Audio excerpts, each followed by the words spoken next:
Siapakah nama NPC ini? Ya, dia adalah Mbak Natsu Mukita.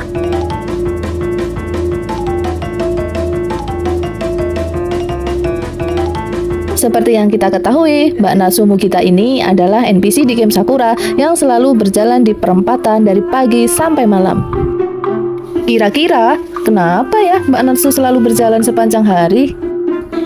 Kita akan mencoba mengupas tuntas kisah Mbak Natsu Mukita. Di sini, Rina Tamaki sedang menanyakan apakah Natsu Mukita punya rumah.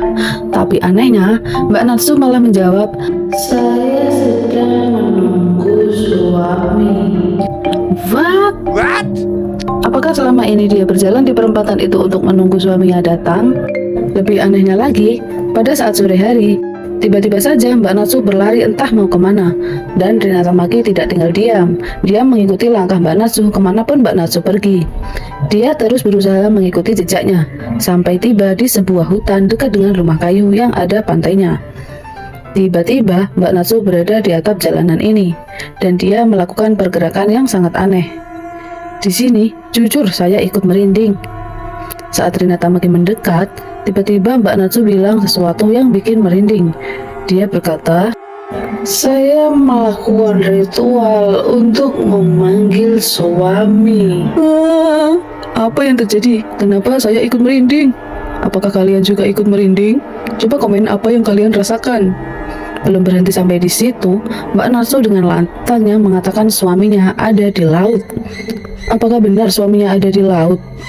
Rina langsung coba melihat ke arah laut, dan benar saja, tiba-tiba ada seorang laki-laki di pinggir laut itu.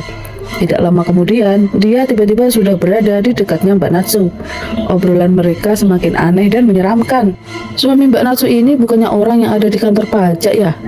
Dan di kantor pajak itu kan juga selalu ada Mbak Natsu. Jadi ini beneran suaminya Mbak Natsu. Tapi kenapa di sini tiba-tiba saja Kunino bilang kebelet Apakah di laut itu dia sedang mengalami sakit perut? Masih ada satu lagi keanehan mereka.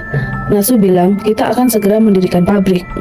Perempatan tempat Mbak Natsu berjalan itu kan dekat dengan pabrik tak berpenghuni. Ini dia pabriknya. Dan ini adalah perempatan yang dibuat Mbak Natsu untuk berjalan setiap hari. Masuk akal juga, apakah pabrik itu sebenarnya milik Mbak Natsu? Dan si Kunino bilang, pabrik itu milik kita berdua. Wah, sepertinya masih banyak lagi cerita dan kisah keanehan NPC di game Sakura. Siapa lagi ya NPC yang punya cerita aneh? Coba berikan komen kalian, kita akan mengupas tuntas kisah mereka lagi.